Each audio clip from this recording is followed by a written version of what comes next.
100 mil dos quase 700 mil imóveis de Porto Alegre passam por um recadastramento. O objetivo é regularizar as propriedades por tipo e tamanho, o que interfere no valor cobrado em impostos.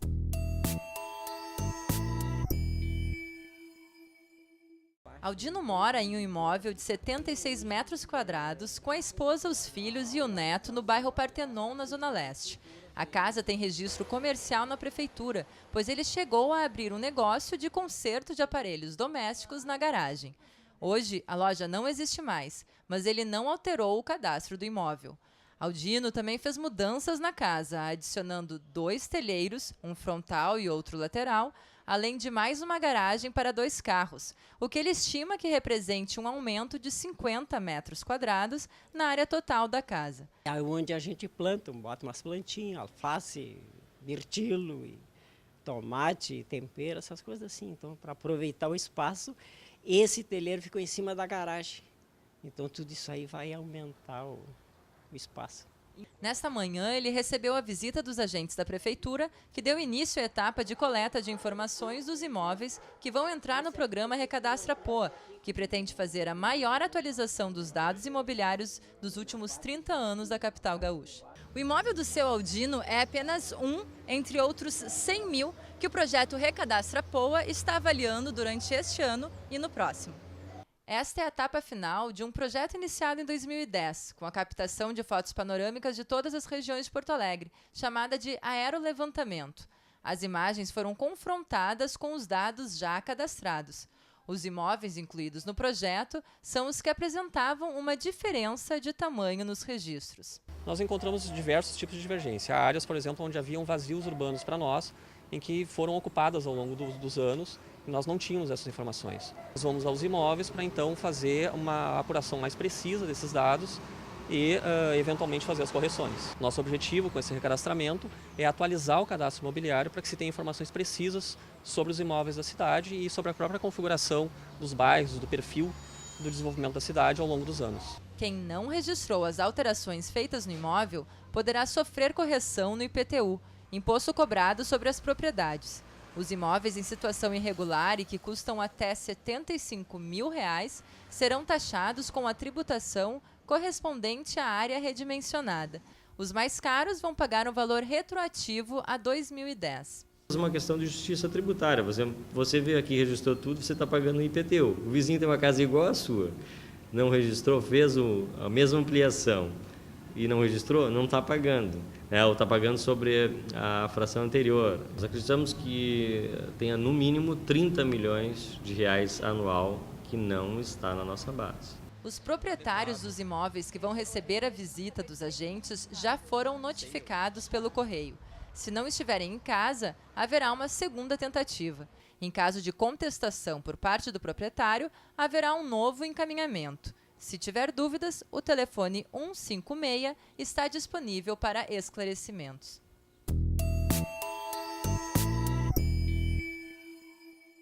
O assunto da nossa entrevista deste sábado aqui no Imóvel Class TV é prevenção de incêndios.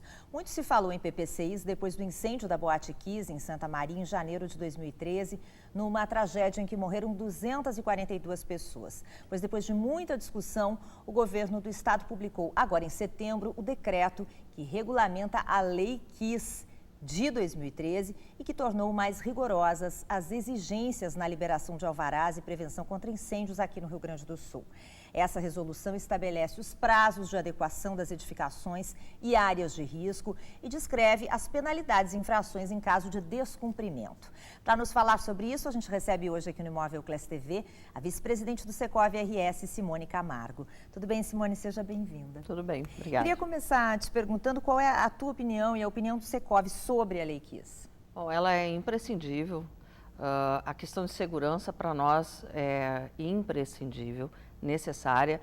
Então, nós entendemos que ela foi muito bem colocada e bem-vinda, e nós todos temos a certeza de que, no momento em que o legislador faz algo nesse sentido, faz preocupado com os seres humanos que estão no 20º andar, no 10º andar, ou até num evento público em que aconteceu a Boate Kiss.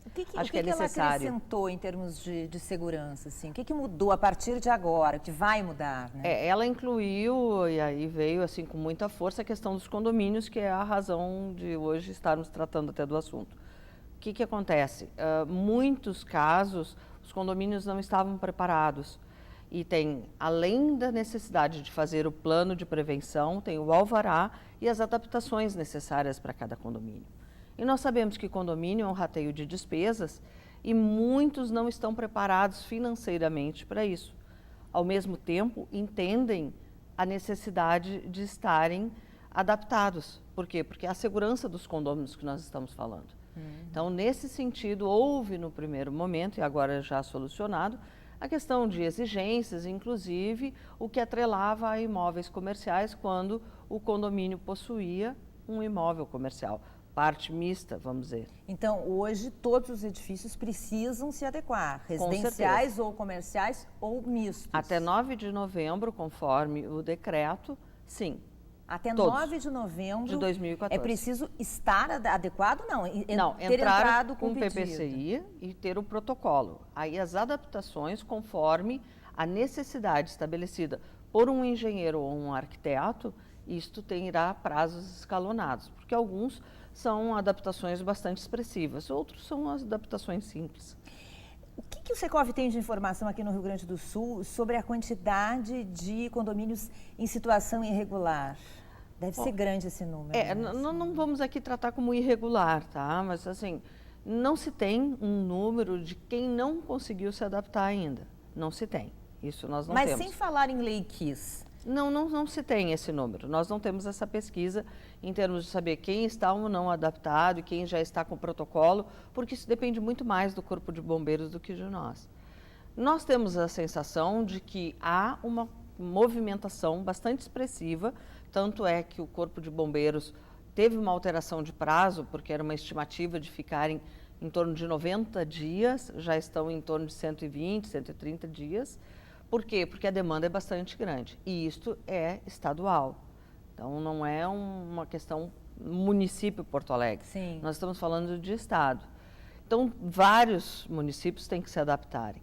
Então, tem muitos condomínios que estão contratando profissionais para que é preciso ser obrigatório. Um arquiteto ou um engenheiro. Obrigatório. E que esteja credenciado nas suas entidades, CAL ou CREA. E são muitas adaptações, são muitas exigências, Simone? São várias exigências. Porque às vezes a pessoa aluga um apartamento ou uma sala, vê o extintor de incêndio na parede e acha que está resolvido, mas não é só isso. Não. São várias adaptações dependendo de condomínio para condomínio. Nós não temos aqui como estabelecer, porque a legislação é bastante ampla, então nós não teríamos como estabelecer aqui. Mas existem vários tipos de adaptações que cada condomínio terá que ter, baseado na sua movimentação de pessoas circulando, no número de pessoas que ficam e se mantêm no local, tá? Como se fosse um restaurante ou como se fosse um evento. Andares, a metragem é imprescindível, o tipo de atividade que possa ter ali, isto agrava ou não, né? Então não há como nós estabelecermos. Existe um básico que são situações de, vamos dizer assim, estar, e isso já é anterior, estar adaptado a uma questão de escadaria com corrimões dos dois lados, se for o caso, porque cada escada tem um tamanho, coisa e tal. Antiderrapantes, extintores, esse tipo Porta básico. Exatamente. Existe um básico a todos, mas depois vem conforme outras generalidades.